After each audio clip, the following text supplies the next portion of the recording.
በእኔ እምነት ብቻ ሳይሆን ባለውም ተጨባጭ ሁኔታ ማንም ሰው ከፖለቲካ ውጭ መሆን አይችልም። ሁለተኛ ፖለቲካዊ ጉዳይ ማንሳት ደግሞ እንደ ኮነን የሚታይ ነገር መሆን የለበትም።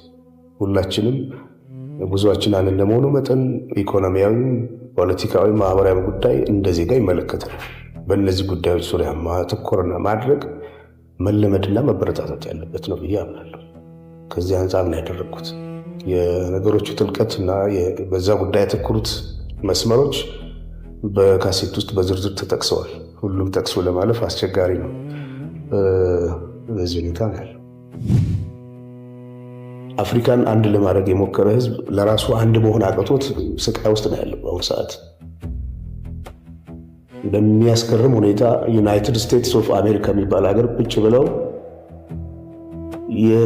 የተባበሩ ህዝቦችን ዋጋ የተካፈሉ ገና እዚህ መብላት ያቃትን የራሳቸው ወገኖች ላይ እንደገና መከፋፈልን የሚሰብኩ ሰዎች አሉ። መብታቸው ሊሆን ይችላል። አደገኛ መሆኑ ግን ሳይነገር አይታለፍም። በማንኛውም ሁኔታ ግን ሁሉንም ማስደሰት ባይቻል በተቻለ መጠን ሁሉንም የሚያግባባ ቅርጽ ይዞ ለመቅረብ ነው የሞከርኩት። ኢትዮጵያዊነትን ከአደጋ ማዳን ትልቁ መሰረት።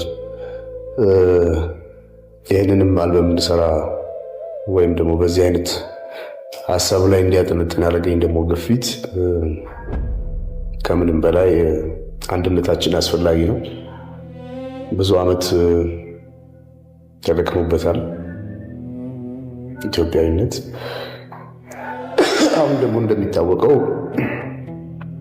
በሀሳብ ከመደራጀት ይልቅ በዘር መደራጀት ላለፉት ሁኔታዎች የነበሩት አለ። ያ ደግሞ አዝማሚያው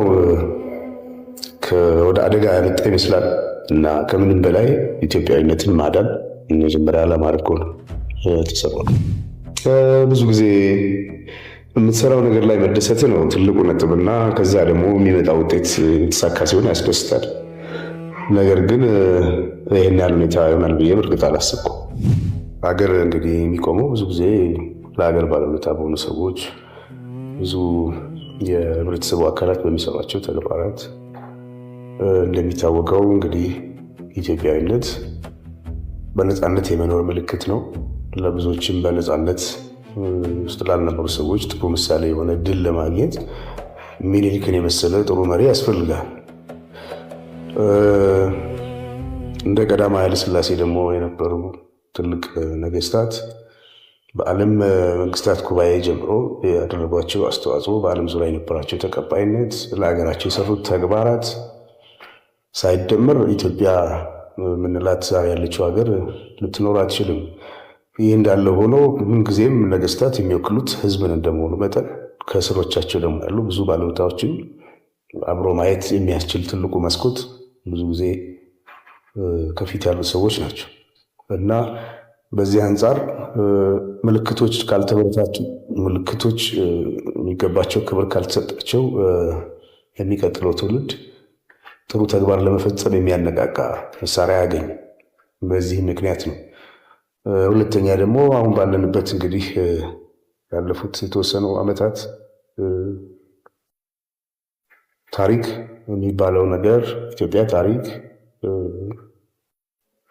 እና የኢትዮጵያ ወነት የብሔራዊ ስሜት በብዙ ሁኔታ ፈተና ውስጥ ወድቋል።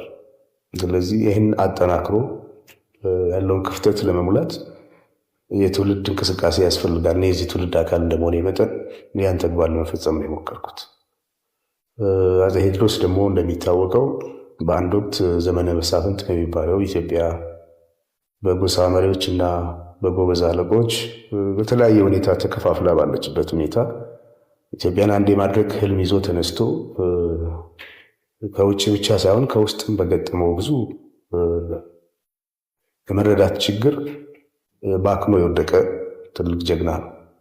ከምን ጊዜውም በላይ እሱ መንፈስ ደግሞ አሁን አስፈላጊ ነው ብዬ አምናለሁ። ምክንያቱም አስተሳሰባችን አገር ማከል አለበት። ምክንያቱም አንድ ሀገር ነው የተወለድነው፣ አንድ ሀገር ነው የምንኖረው። ይህንን ለማስመልከት በዚህ ዙሪያ ያደረግኩት።